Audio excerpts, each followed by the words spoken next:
얼마 전에 서재에서 책을 읽으려고 서재에 들어갔습니다. 늘 들어가던 방이었고 늘 마주하던 책들과 공간이었고 환경과 공기였습니다. 그런데 어느 순간부터인지 서재가 답답하게 느껴졌고 왜 이렇게 마음이 무겁지라는 생각이 들었습니다. 그러고 나서 서재를 자세히 둘러보니까 서재의 어느 순간부터인지 서재에 있어야 하지 않을 물건들이 조금씩 있었던 것 같습니다. 여기를 둘러보니까 청소기가 있었고, 또 저기를 둘러보니까 공기청정기가 놓여져 있었고, 또 저기에 보니까 서재에 전혀 어울리지 않는 어떠한 물건들이 놓여 있었고, 또 그것이 언제 놓여져 있는지를 돌이켜 보니까 꽤 오랜 시간 그 자리가 마치 자기 자리인 마냥 자리를 잡고 있던 것을 보게 되었습니다. 그래서 그때부터 청소를 하기 시작했습니다. 각자 있어야 될 위치에 옮겨다 놓았고, 혹 덜어는 필요 없는 물건이거나 고장난 물건들은 버리기 시작하였습니다. 그렇게 시작된 저의 청소는 서재를 넘어서서 냉장고, 냉동실까지 들어가게 됩니다. 냉동실은 참으로 놀라운 곳입니다. 유물이 발견되는 곳입니다. 5년이 지나도 10년이 지나도 변하지 않는 어떠한 것이 있는 아주 놀라운 곳이죠. 그렇게 저의 청소는 아내와 함께 서재와 주방 그리고 옷방까지 이어져서 그렇게 청소를 하게 되었습니다. 그렇게 한번 큰 마음 먹고 집을 정리해 보니까 신기하게도 똑같은 집이었고 공간이었는데 그 공간이 매우 넓어 보이고, 그리고 공기가 달라지고 심지어 마음까지 가벼워지는 것을 보게 되었습니다. 비워내었을 뿐인데 저의 삶이 새로워지기 시작한 것이죠. 사랑하는 성도 여러분, 여러분의 영혼의 집은 어떻습니까? 자리 잡아야 할 것이 있습니까? 아니면 없어도 되는 것이 혹시 자리 잡아서 또아리를 들고 그 자리가 내 자리입니다 라고 말하면서 그곳에서 나가지 않는 혹시 어떠한 것이 있습니까? 오해, 상처, 감정, 내려놓지 못한 자존심, 어떠한 문제와 여건들, 눈에 보이지 않지만 어떠한 것이 우리 마음 가운데 가득 채우고 있다면 한 번쯤은 그것이 내 마음의 좌소에 있어야 할 것들인지 아니면 그것을 비워내야 할 것인지 한 번쯤은 정리정돈해 볼 필요가 있는 것 같습니다. 교회도 마찬가지입니다. 교회에는 있어야 할 것이 있고 또한 없어야 할 것은 없어야 합니다. 만약 이것이 반대가 되어서 있어야 할 것이 없고 없어야 할 것이 있다면 교회는 큰 어려움을 봉착하게 될 것입니다. 오늘 본문은 우리에게 교회뿐만 아니라 나의 가정, 더 나아가 나 한 사람이 바로 서기 위해서 비워버려야 할 것이 무엇인지를 몇 가지 소개하고 있습니다. 오늘 말씀을 통해서 혹시 이러한 것들이 우리의 마음과 우리의 공동체 속에 있다면 아낌없이, 남김없이, 그리고 후회 없이 과감하게 비워버릴 수 있는 우리가 되기를 진심으로 소망합니다. 먼저 첫 번째로 우리가 비워버려야 할 것은 무엇일까요? 오늘 본문 1절 같이 읽겠습니다. 시작. 이에 이고니온에서 유대인의 회당에 들어가 말하니 유대와 헬라의 허다한 무리가 믿더라. 오늘 바울과 바나바가 이고니온이라는 지역에 도착합니다. 그리고 늘 하던 대로 그곳에서 회당에 들어가 하나님의 말씀을 증거하기 시작합니다. 그런데 그 회당 안에는 놀라운 일이 발생하고 있습니다. 바로 유대인과 헬라인이 한 공간에 있었다라는 것이죠. 제가 굳이 이 자리에서 시간을 할애하여 설명하지 않더라도 이 유대인과 헬라인이 함께하고 있다라는 것, 그들이 공존하고 있다라는 것이 얼마나 놀라운지는 저보다 여러분들이 더 잘 알 것입니다. 그런데 여기에서 더 놀라운 것은 단지 함께 있었다라는 거에 그치지 않고 그들이 예수 그리스도의 말씀을 믿었다라고 말하고 있습니다. 여기서 우리는 한 가지의 진리를 발견하게 됩니다. 바로 복음은 차별이 없다라는 것이죠. 그 사람이 유대인이든 또는 헬라인이든 그 사람의 배경과 출신과 성향이 어떠하든, 심지어 그들이 율법의 세계에 살았든 철학의 세계에 살았든 하나님의 자녀였든 아니었든, 하나님께서 창세전에 선택하신 그 백성 모두에게 복음은 동일하게 열려있는 하나님의 능력의 말씀이라는 것을 우리가 살펴볼 수 있습니다. 사랑하는 성도 여러분, 복음에는 차별이 없다 동의하십니까? 그러면 우리 한 단계만 더 질문해 보겠습니다. 그 차별 없는 복음을 우리가 받고 그 복음을 믿는다라고 하면서 함께 모였습니다. 그렇다면 우리는 서로를 대할 때에 차별을 해서는 되겠습니까? 안 되겠습니까? 차별해서는 안 됩니다. 만약 우리가 차별 없는 복음을 받았을진데 만약 그 복음을 받고 서로의 다르다는 이유로 나와는 조금 맞지 않는다는 이유로 차별하게 된다면 그것은 복음과 충돌하는 것이고 진리 반대 운동을 하는 것과 같다라는 것입니다. 그렇다면 우리가 복음 안에서 서로를 차별하지 않고 하나 되기 위하여서 우리가 가져야 될 중요한 자세는 무엇일까요? 그것에 대해서 우리는 예수님의 공동체, 특별히 예수께서 부르신 제자 공동체 안에서 그 답을 발견하게 됩니다. 우리가 잘 아는 바와 같이 예수님의 제자들은 12명이고 그들의 출신과 성향과 기질은 모두 다 다릅니다. 특별히 그 중에 몇 사람을 함께 살펴보고자 하는데 우리 마태복음 10장 2절에서 4절 말씀 우리 같이 읽어보겠습니다. 시작. 12사도의 이름은 이러하니 베드로라는 시몬을 비롯하여 그의 형제 안드레와 세베대의 아들 야고보와 그의 형제 요한, 빌립과 바돌로메와 도마와 세리 마테, 알페오의 아들 야고보와 다데오, 가나안인 시몬 및 가룟 유다 곧 예수를 한 자라. 모든 사람들을 다 살펴보아야겠지만 시간상 세 부류의 그룹을 살펴보도록 하겠습니다. 먼저 첫 번째 노란색 부분으로 색칠해 있는 베드로와 안드레와 야고보와 요한의 출신은 그리고 그들의 직업은 어부이고 서민이고 보통 사람들입니다. 근데 그 다음 빨간색 보니까 세리 마테라는 사람이 등장합니다. 세리는 누구입니까? 이 서민들의 세금을 징수하여서 로마에게 바치는 친로마의 성향을 가진 사람입니다. 그러니까 일반 서민들과 이 세리는 결코 하나 될 수 없는 사람들인 것이죠. 그런데 또 초록색을 보니까 열심당원인 시몬이라는 사람이 등장합니다. 이 시몬은 반 로마의 성향을 갖고 있습니다. 로마에 강력하게 저항하자라는 그러한 열심을 갖고 있는 사람들이죠. 그러니까 이 시몬은 자연스럽게 세리 마테와 원수지간이라고 말해도 무방할 것입니다. 사랑하는 성도 여러분, 어떻습니까? 이 오합지졸, 전혀 맞을 것 같지 않는 사람들, 이 사람들이 하나 되었습니다.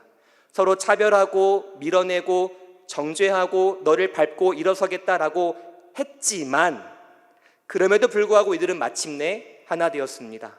그 하나 될 수 있었던 비결은 무엇입니까? 바로 각 사람을 부르신 예수님께서 이 공동체의 주인이 되어주셨고 그 제자들은 그 예수님을 중심으로 살아갔기에 서로 다름이 틀림이 아니라 하나님이 일하시는 아름다움이라는 것을 발견하게 되었고 그 공동체는 새로운 복음의 공동체로 재탄생하게 되었다는 것을 우리가 보게 됩니다. 사랑하는 성도 여러분, 우리는 차별이 없어야 합니다.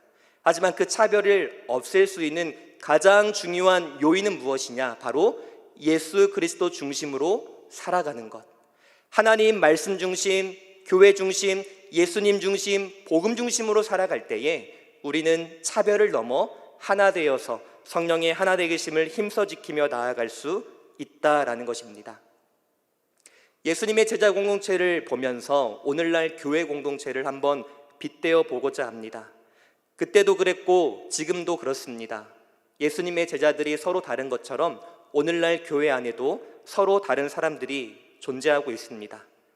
말이 빠른 사람도 있고 느린 사람도 있습니다. 행동이 빠른 사람도 있고 행동을 천천히 하는 사람도 있습니다. 빠른 사람에게는 느린 사람이 어떻게 보일까요? 답답하게 보이겠죠. 또 반대로 느린 사람에게 빠른 사람은 매우 성급하고 조급하게 보일 것입니다. 사실 교회 안에서 발생하는 크고 작은 문제와 오해들은 어떠한 나쁜 의도 때문이 아니라 바로 이러한 서로 다른 배경과 삶의 방식에서 비롯될 때가 많다라는 것이죠. 서로 다른 삶, 자라온 배경과 문화, 그 사람의 독특한 캐릭터, 여러분 이러한 것들을 여러분들은 얼마나 존중하고 얼마나 인정해 주시고 이 모든 것들을 예수 그리스도 안에서 바라보려고 노력하고 계십니까? 혹시 해외여행을 가보신 적 있으십니까? 어떤 나라에 가보면 우리나라와 문화가 정반대인 곳이 있습니다. 예를 들어서 자동차 운전석이 반대인 곳도 있고, 또 어떤 곳은 도로를 횡단하는 그 횡단보도의 위치가 반대인 곳도 있습니다. 한번 하나를 예로 가정에서 설정해 보겠습니다. 한국에서만 살았던 그 한국의 방식대로 살았던 사람이 한국과 정반대인 나라에 여행을 갔습니다. 그러고 도로를 건너려고 횡단보도를 건너는데 그때 늘 살았던 방식대로 걸었습니다. 그런데 그 모습을 보고 그 나라의 사람이 경적을 울리면서 화를 내기 시작합니다. 당신 왜 길을 그렇게 걷습니까? 그렇게 불법적으로 하면 안 되지요 라고 말했다고 가정해 보겠습니다. 질문합니다. 누가 잘못했을까요? 이런 말이 있습니다. 로마에 왔으면 로마법을 따라야지. 그러니까 한국 사람이 잘못했고 그 외국인이 경적을 울리고 소리를 친 것은 마땅한 것이다 라고 말할 수 있습니다. 맞습니다. 그러나 그것은 세상의 논리입니다. 한 가지 더 짚고 또 깊게 진지하게 생각해 보아야 합니다. 교회 안에서 만약 이러한 상황이 발생했다면 누가 누구를 잘못했다고 쉽게 말할 수 있을까요? 두 사람 모두 자신이 살아온 기준대로 행동했을 뿐입니다. 서로 다른 문화, 규칙 속에서 살아온 사람들이 같은 상황을 보고 서로 다르게 반응하는 것은 너무나도 자연스러운 현상인 것이죠. 그런데 중요한 것은 무엇이냐면 이 서로의 다름, 인정해 주는 것 좋지만 인정으로 끝나면 또 다른 문제가 발생할 수 있다는 것입니다. 그래서 우리는 그 다름 속에서 하나 되기 위해서 기억할 것은 무엇입니까? 하나님의 시선으로 나와 당신을 바라볼 수 있는 복음의 시선을 가질 필요가 있다라는 것이죠. 조금 말씀이 어렵습니까? 복음 중심의 시선을 가지라. 내 마음과 내 시각에 복음을 중심 삼아라. 이 말을 골로새서 3장 13절에서는 이렇게 쉽게 설명해 주었습니다. 우리 같이 읽어보겠습니다. 시작. 누가 누구에게 불만이 있거든 서로 용납하여 피차 용서하되 주께서 너희를 용서하신 것 같이 너희도 그리하고. 복음 중심의 시선이란 어떠한 상황과 문제가 있을 때 가장 먼저 나의 감정이나 문제의 원인을 따지기보다 타인의 어떠한 잘못을 팩트체크하기보다 먼저 생각할 것은 하나님입니다. 그리고 나입니다. 그리고 타인입니다. 이러한 순서를 가지고 상황을 재해석하는 것이 복음 중심의 시선입니다. 이런 것이죠. 용서가 안 되는 사람이 있습니까? 도저히 함께할 수 없는 어떠한 관계가 있습니까? 먼저 하나님을 생각하는 것입니다. 그리고 나를 떠올리는 것이지요. 내가 하나님을 만나기 이전에 하나님과 나의 관계가 어떠했을까? 그리고 하나님께서 나를 무조건적으로 받아들여 주셨기에 내가 예수께 나아갈 수 있었구나라는 하나님 먼저 그리고 나, 이렇게 생각하라고 자연스럽게 그 관계가 나와 너로 이어지는 이러한 생각 패러다임의 훈련, 이것이 바로 복음 중심의 시선인 것이지요. 여러분 어떻습니까? 우리가 이렇게 서로 다른 기질 속에서 서로 다른 상황과 사람 속에서 함께 동역하고 살아갈 때 분명 크고 작은 문제를 만날 터인데, 여러분들은 이렇게 복음 중심 시선으로 생각하면서 나와 너를 예수 그리스도 중심에서 재해석하고 우리 공동체를 하나 되어 도모하게 나아가고 계십니까? 아니면 하나님이 어디 있습니까? 내가 어디 있습니까? 지금 내 상처가 크고 내 상황이 크고 내가 받은 억울함이 큰데 혹시 문제와 상황이 더 커 보이십니까? 우리가 마음속에 또한 우리가 공동체 속에 버려야 할 것은 차별이고, 그 차별을 사라질 수 있게 만드는 것은 오직 예수 그리스도의 중심으로 시선으로 서로를 바라보며 살아갈 때 그 공동체는 다름 때문에 흔들리는 것이 아니라 더욱더 깊어지는 공동체가 될 줄 믿습니다. 따라서 우리가 앞으로 여러 가지 사역을 힘있게 하여 나아갈 터인데 그때마다 더 주님 바라보시고 더 하나님 바라보시고 그때마다 타인의 어떠한 들보를 보기 전에 내 안에 있는 그 들보를 먼저 바라볼 수 있는 그러한 겸손한 자세로 나아갈 수 있는 우리 모두가 되기를 진심으로 소망합니다. 두 번째로 우리의 공동체에서 비워버려야 할 것은 무엇일까요? 오늘 본문 2절에서는 이렇게 말합니다. 우리 같이 읽겠습니다. 시작. 그러나 순종하지 아니하는 유대인들이 이방인들의 마음을 선동하여 형제들에게 악감을 품게 하거늘. 2절과 3절에 보면 두 부류의 사람이 대조됩니다. 먼저 2절에 보니까 순종하지 않은 유대인들이 등장하고 3절에는 두 사도가 등장합니다.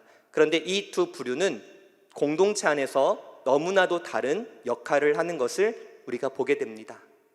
사랑하는 성도 여러분, 여러분들은 피스메이커로서 살아가고 계십니까? 아니면 트러블 메이커로서 살아가고 계십니까?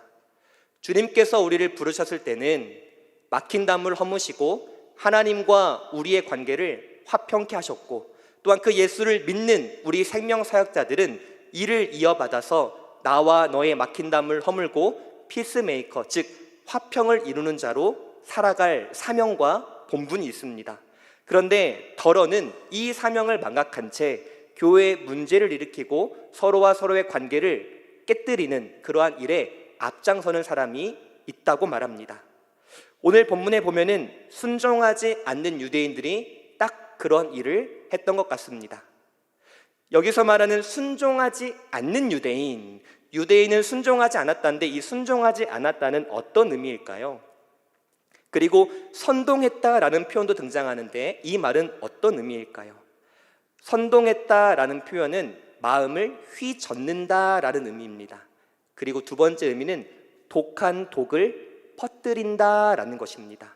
무슨 말이냐면 이 유대인들은 공동체 안에서 서로에게 어떠한 직설적으로 정면적으로 공격한 것이 아니라 말을 가지고 감정과 오해를 슬며시 흘려보내며 공동체의 공기를 차갑고 무겁게 만들면서 서로를 의심하도록 조금 거친 언어이지만 뒤에서 이간질하는 사람이었다라고 말할 수 있습니다.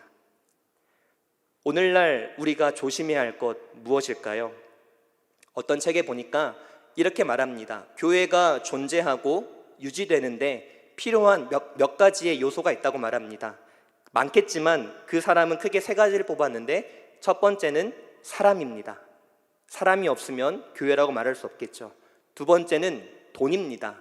돈이 없는데 어떻게 공과금을 내고 어떻게 이 교회를 운영할 수 있겠습니까? 세 번째는 말입니다. 왜냐하면 복음을 전하는 수단은 입술과 말로 전달되기 때문입니다. 그러면서 이 사람이 또 이렇게 말하더군요. 이 세 가지는 교회를 세우는데 필수 요건이지만 또 조심해야 할 것은 이 세 가지가 교회를 무너뜨릴 수 있는 결정적인 요인이다라고 말하는 것이었습니다. 이 말을 야고보 사도도 야고보서에서 우리에게 강조해서 말했죠. 입술에 재갈을 물려라. 말을 조심해라. 그 작은 것이 모든 것을 태울 수 있다라고 말하면서 이 공동체 안에서 말 가지고 감정과 어휘를 슬며시 흘려보내서 이 공동체를 분열시키는 이러한 일에 앞장서지 말아라 라고 말하고 있습니다. 여러분들에게 하는 말씀 아닙니다. 제가 이 말을 조금 묵상을 해보면서 솔직하게 지난날의 저를 좀 많이 돌아봤습니다. 나의 언어는 어땠을까? 나의 말은 어땠을까?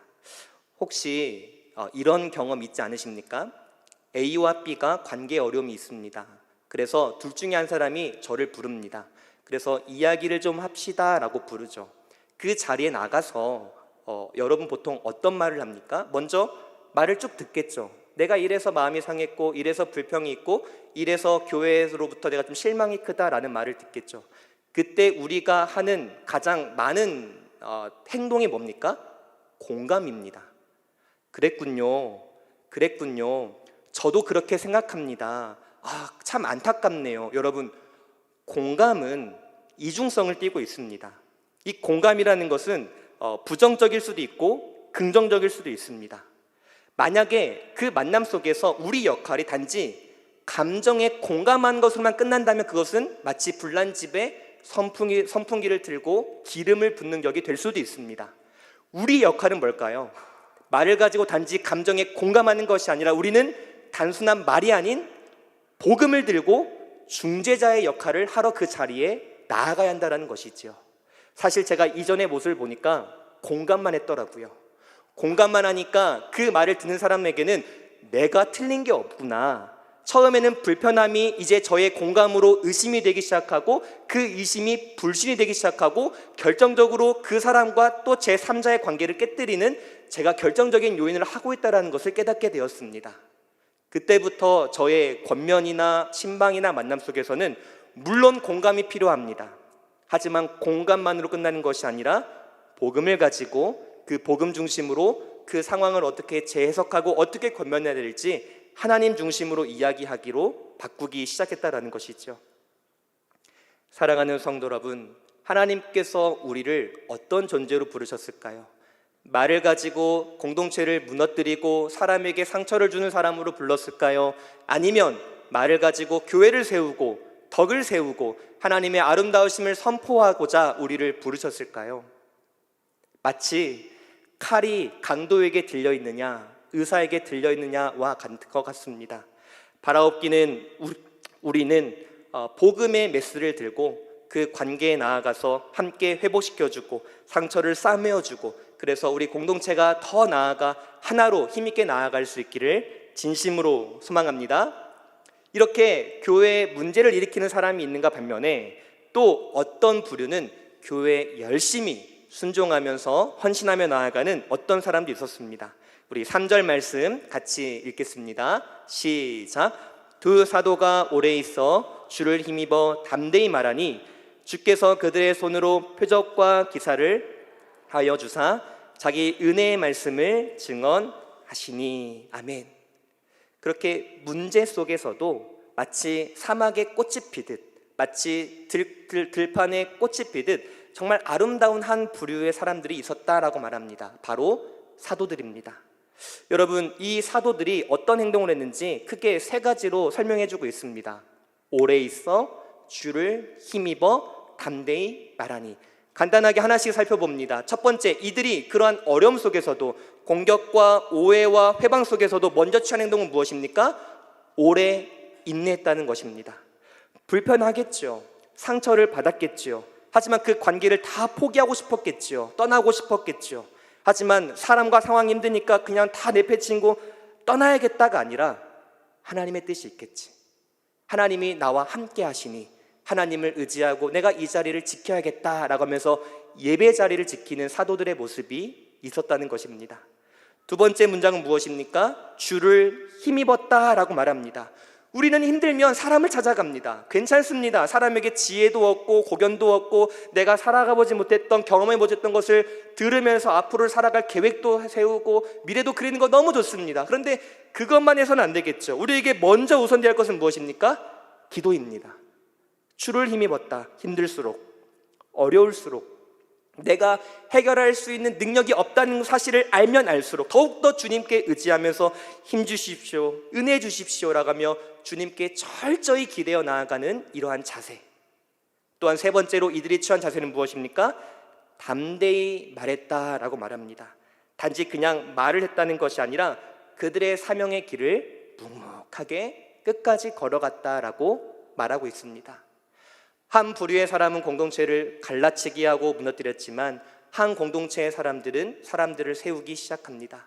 오늘 말씀은 우리에게 따끔할지는 모르겠지만 정직하게 나의 모습을 돌아볼 것을 요청하고 있습니다.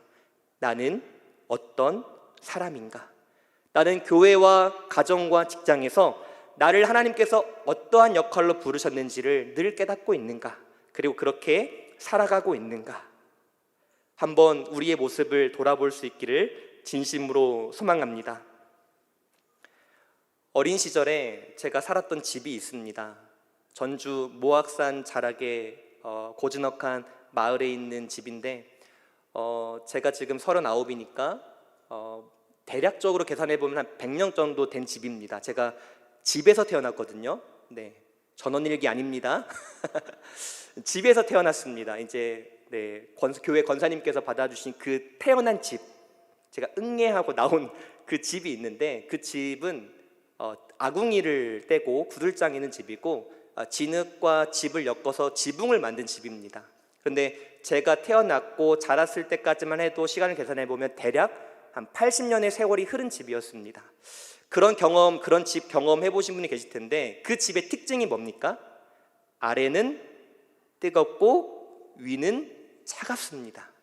그러니까 위가 추우니까 불을 막 떼면 너무 뜨거워서 못 자. 그러니까 이불을 덮어야 하는지 이불을 걷어야 되는지 애매모호한 상황 속에 이 12월 달, 1월 달을 지내기 시작합니다.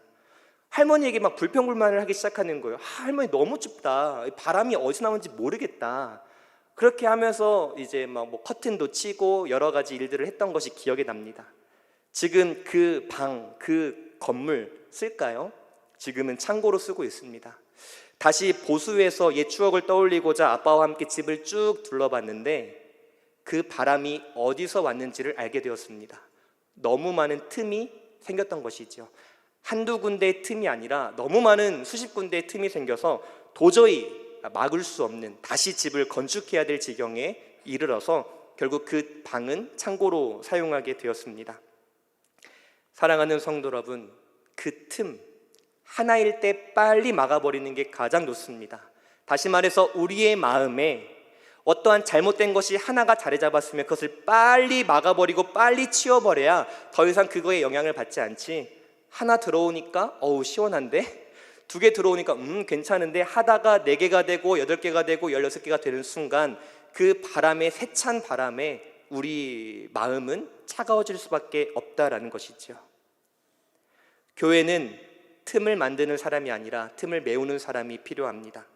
사도들처럼 어렵고 힘든 분위기 속에서도 관계를 포기하지 않고 무엇보다 주님이 일하심을 기대하면서 복음을 믿고 그 자리에서 묵묵히 살아갈 수 있는 우리 모두가 되기를 진심으로 소망합니다. 에베소서 4장 3절 말씀, 너무나도 유명한 말씀이죠. 우리 결단하는 마음으로 함께 고백하겠습니다. 시작. 평안에 매는 줄로 성령이 하나 되게 하신 것을 힘써 지키라. 우리 이렇게 살아가기를 소망합니다. 또한 로마서 14장 19절 말씀도 우리 한마음으로 같이 읽어보겠습니다. 시작. 그러므로 우리가 화평의 일과 서로 덕을 세우는 일을 힘쓰나니. 우리가 할 일 너무나도 많습니다. 하지만 그 어떠한 일보다도 서로 화평하고 서로 존중해주고 서로 덕을 세워주며 무엇보다 우리의 이 바른 삶을 통해 주님이 영광 받으시는 그러한 삶을 살아갈 수 있는 우리가 되기를 진심으로 소망합니다. 또한 우리의 마음의 처소에서 버려버려야 할 것, 비워버려야 할 것은 무엇일까요? 그것은 바로 말씀보다 앞서는 무엇인가가 있다면 우린 그것을 과감히 버릴 수 있어야 합니다. 오늘 본문의 전반전과 중반과 하반절 마지막 절에 보면은 공통적으로 등장하는 단어들이 있습니다. 1절 말씀에 보면 사도들이, 즉 이 이고니온 회당에 들어가서 뭐 했다고 말합니까? 말했다라고 말합니다. 이 말의 주어가 나오진 않지만 그 뒤에 문장이 수식해주고 있죠. 허다한 무리가 믿더라. 그러니까 자연스럽게 여기서 말하다는 어떤 내용을 말했을까요? 우리 주 예수 그리스도의 복음을 말했겠죠. 그리고 3절에 보니까 이 또 두 사도가 중점적으로 했던 일이 무엇입니까? 은혜의 말씀을 증언하기 시작합니다. 그리고 이 유대인들의 회방과 그들 때문에 이 두 사도가 어려움을 겪습니다. 그래서 이제 다른 곳으로 옮겨서 이제 일을 하는데 그때 그들이 가장 먼저 한 것이 무엇입니까? 7절 같이 읽어보겠습니다. 시작. 거기서 복음을 전하니라. 아멘. 우리의 마음의 중심에는, 교회의 주춧돌은 바로 하나님의 말씀이어야 합니다. 이 말씀의 뿌리를 쫙 내리셔야 합니다. 마치 모소대나무가 뿌리를 깊게 내려서 어느 순간 웃자라는 것처럼 우리도 말씀의 반석 위에 단단히 서고 그 말씀의 뿌리를 깊이 내릴 수 있는 우리 모두가 되기를 진심으로 소망합니다. 제가 한 달 전인가요? 장인어른과 장모님을 모시고 아내와 함께 서울 나들이를 갔다 왔습니다. 네, 서울 나들이를 갔다 왔는데 그때 제가 롯데타워를 다녀왔습니다. 안 가보신 분도 분명 계실 텐데 뒤에서 박수 치시는 분 계시는데 그 정도인지는 제가 잘 모르겠지만 여러분, 롯데타워가 굉장히 높지 않습니까? 근데 그렇게 초고층 빌딩을 지을 때 가장 염려하는 게 무엇일까요? 바람과 지진입니다. 그래서 바람이 심하게 불거나 지진이 올 때 이 높은 빌딩을 어떻게 유지할 수 있을까에 대한 공학적인 기술이 굉장히 요구됩니다. 그리고 외국에도 그런 이제 높은 빌딩들이 많은데 그 빌딩들의 중간에 보면은 TMD라는 장치가 있다고 말합니다. 무슨 말이냐? 수백 톤의 추를 그 건물의 중앙에다 놓는 것이지요. 또는 수백 톤의 물탱크를 그 건물 중앙에 놓는 것입니다. 그래서 예를 들어 바람이 불어서 건물이 이쪽으로 넘어갈 것 같으면 그 무게추가 이 방향을 상쇄해서 다시 중앙으로 잡는 역할을 합니다. 말씀이 이런 역할을 합니다. 사랑하는 성도 여러분, 우리가 생각보다 말씀을 많이 안다고 말합니다. 그리고 말씀을 읽는다고 말합니다. 그리고 제가 이렇게 말씀이 중요합니다라고 말하면 동의는 합니다. 그런데 실제 삶 속에서 정말 이 말씀을 내 마음의 중심에 두고 살아가는 분들은 얼마일까 궁금합니다. 내가 어떤 문제를 만납니다. 어려움을 만납니다. 아픔이 있습니다. 그때 먼저 말씀을 꺼내어 들고 하나님께 기도하고 하나님께 묻는 그러한 말씀 중심의 삶이 얼마나 되는지 모르겠습니다. 교회의 본질은 무엇을 할까가 아니라 무엇을 말할까입니다. 교회의 본질은 내가 누구인지를 먼저 알고 그 다음에 합당한 반응으로서 순종과 헌신으로 나아가는 것이죠. 사랑하는 성도 여러분, 교회와 그리스도인은 은혜의 말씀으로 세워지고 복음으로 자라며 그 말씀의 능력으로 세상을 변화시켜야 한다는 것을 기억하시고 우리의 모든 삶의 전반에 하나님의 말씀을 중심으로 어떠한 환경 속에서도 그렇게 살아갈 수 있는 우리 모두가 되기를 진심으로 소망합니다. 말씀을 정말 가까이 많이 하셔야 됩니다. 제가 청년들한테도 정말 많이 강조하는 게 뭐냐면 이겁니다.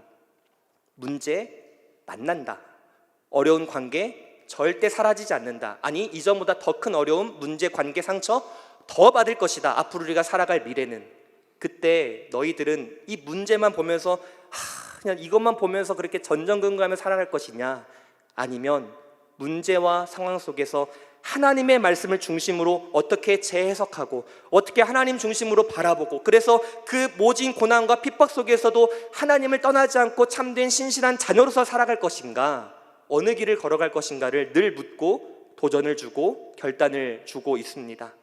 사랑하는 성도 여러분, 말씀을 정말 많이 읽으셔야, 그리고 그 말씀에 대한 습관이 평소에 들여져야 결정적인 순간에 그 말씀이 튀어나오는 것이죠. 오늘 말씀 어렵습니까? 사실 너무 어렵지 않습니다. 그런데 행하기가 너무 어렵습니다. 내 마음을 열고 내 마음속에 있는 그 비워내야 할 것들, 차별일까요? 아니면 나의 말일까요? 아니면 하나님 말씀보다 앞세우는 어떤 것일까요? 그것을 내버리는 것이 너무나도 아깝습니다. 하지만 버릴 때는 아까워하지 말고 과감하게 버려야 됩니다. 그리고 그럴 때에 하나님의 은혜가 다시 내 마음을 채우게 되고, 그럴 때에 우리의 삶이 마치 제가 청소를 하고 내 삶이 시원해졌던 것처럼 그러한 시원함과 상쾌함을 우리가 다시 맛볼 수 있게 되는 것이지요. 사랑하는 성도 여러분, 우리가 이렇게 비워버릴 것은 과감히 비워버리고 하나님의 은혜를 채워서 하나님께 귀하게 쓰임받는 우리 첨단 겨자씨교회 공동체가 되기를 진심으로 소망합니다. 우리 가슴에 새긴 주의 십자가를 기억하면서 그 하나님이 부르시는 그 날과 그 때까지 그 사명의 길을 끝까지 걸어가면서 하나님께 칭찬받는, 잘했다, 착하고 충성된 나의 종아라는 이러한 칭찬을 받을 수 있는 우리 모두가 되기를 진심으로 소망합니다. 우리 함께 우리를 사용하소서 찬양하며 나아가겠습니다.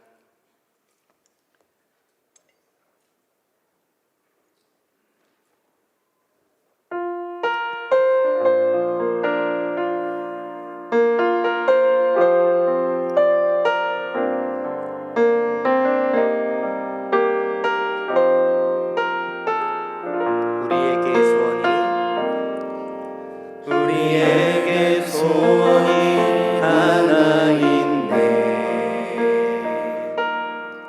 주님 다시 오실 그날까지 우리 가슴에 새긴 주의 십자가 사랑, 나의 교회를 사랑해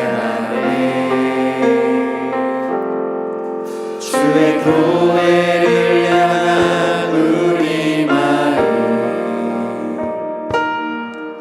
희생과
그날까지 주님 다시 오실 그날까지 우리 가슴에 새긴 십자가 우리 가슴에 새긴 주의 십자가 사랑 나의 교회를 사랑케 하네 주의 교회를 향한 우리 마음 희생과 포기와 가난과 고난 하물며 죽음조차 우릴 막을 수 없네 우리 교회는 우리 함께 믿음으로 고백합시다.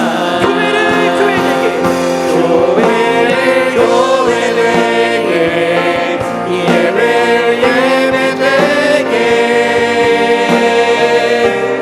우릴 사용하소서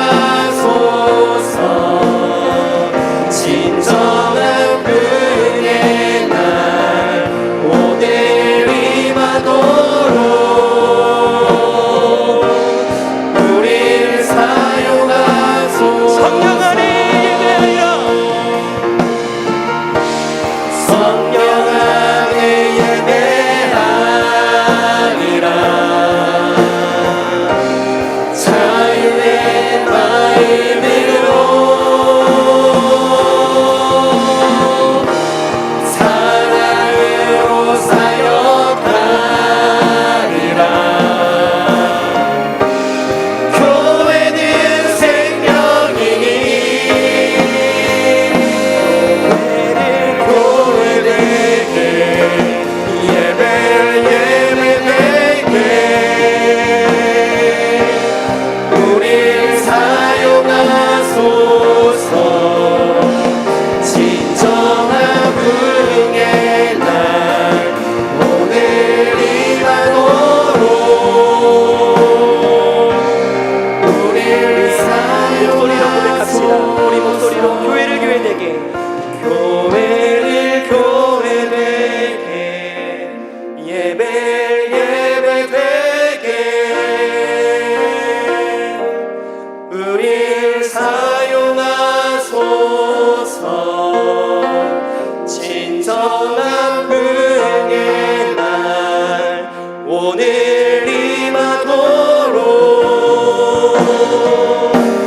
우릴 사용하소서 교회를 교회되게 교회되게 예배되게 우릴 사용하소서 진정한 부흥의 날 오늘 임하도록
초대교회 모습 안에 있었던 어떠한 모난 모분들, 주님 그 모습을 보게 하시면서 혹시 내 안에 그러한 모습이 있진 않은지 돌이켜보게 하심에 감사합니다. 주님의 피로 사신 거룩한 공동체, 주님의 핏값으로 세우신 이 귀하고 복된 공동체, 주님이 안으로 우리 모두를 불러주심에 감사합니다. 이 안에 있는 우리 모두는 서로는 조금 다르고 조금은 어색하고 조금은 부딪힘이 있을 수 있겠지만 항상 그럼에도 불구하고 주님 중심으로 생각하고 주님 중심으로 말하고 주님 중심으로 행동하여서 우리의 다름이 단지 공동체를 무너뜨리는 어떠한 수단이 아니라 우리의 다름이 더욱더 주 안에서 더욱더 주님의 나라와 영광을 위하여 귀하게 쓰임받는 아름다운 다이아몬드와 같은 다양한 빛을 내는 그러한 우리 공동체가 될 수 있도록 붙들어 주시옵소서. 주님, 내 안에 어떠한 모습이 있는지 발견했다면 그것을 버리기를 원합니다. 하지만 나의 힘과 능력으로는 버릴 수 없습니다. 성령의 충만함을 우리 가운데 함께하여 주시옵소서. 주님을 더 깊이 생각하게 하시고 복음을 더 생각하게 하시고 예수 그리스도의 십자가를 더 깊이 생각함으로 말미암아 내 안에 어떠한 것들을 아낌없이 남김없이 후회 없이 내어 버릴 수 있는, 비워낼 수 있는 우리 모두가 될 수 있도록 주님께서 함께하여 주시옵소서. 이제는 우리 주 예수 그리스도의 은혜와 하나님 아버지의 그 크신 사랑하심과 성령 하나님의 교통하심이 교회를 교회되게, 예배를 예배되게 하시기를 원하시는 그 하나님의 뜻을 헤아려 우리가 더욱더 그에 합당한 자로 살아가기를 원하고 교회를 세우기를 원하는 그런 마음을 가지고 돌아가는 우리 사랑하는 모든 성도님들의 머리머리 위에와 주님의 피로 값주고 사신 첨단 겨자씨 교회 위에와 이 나라 민족 세계 열방 선교사님들 위에 이제로부터 영원토록 항상 함께 있을지어다. 아멘.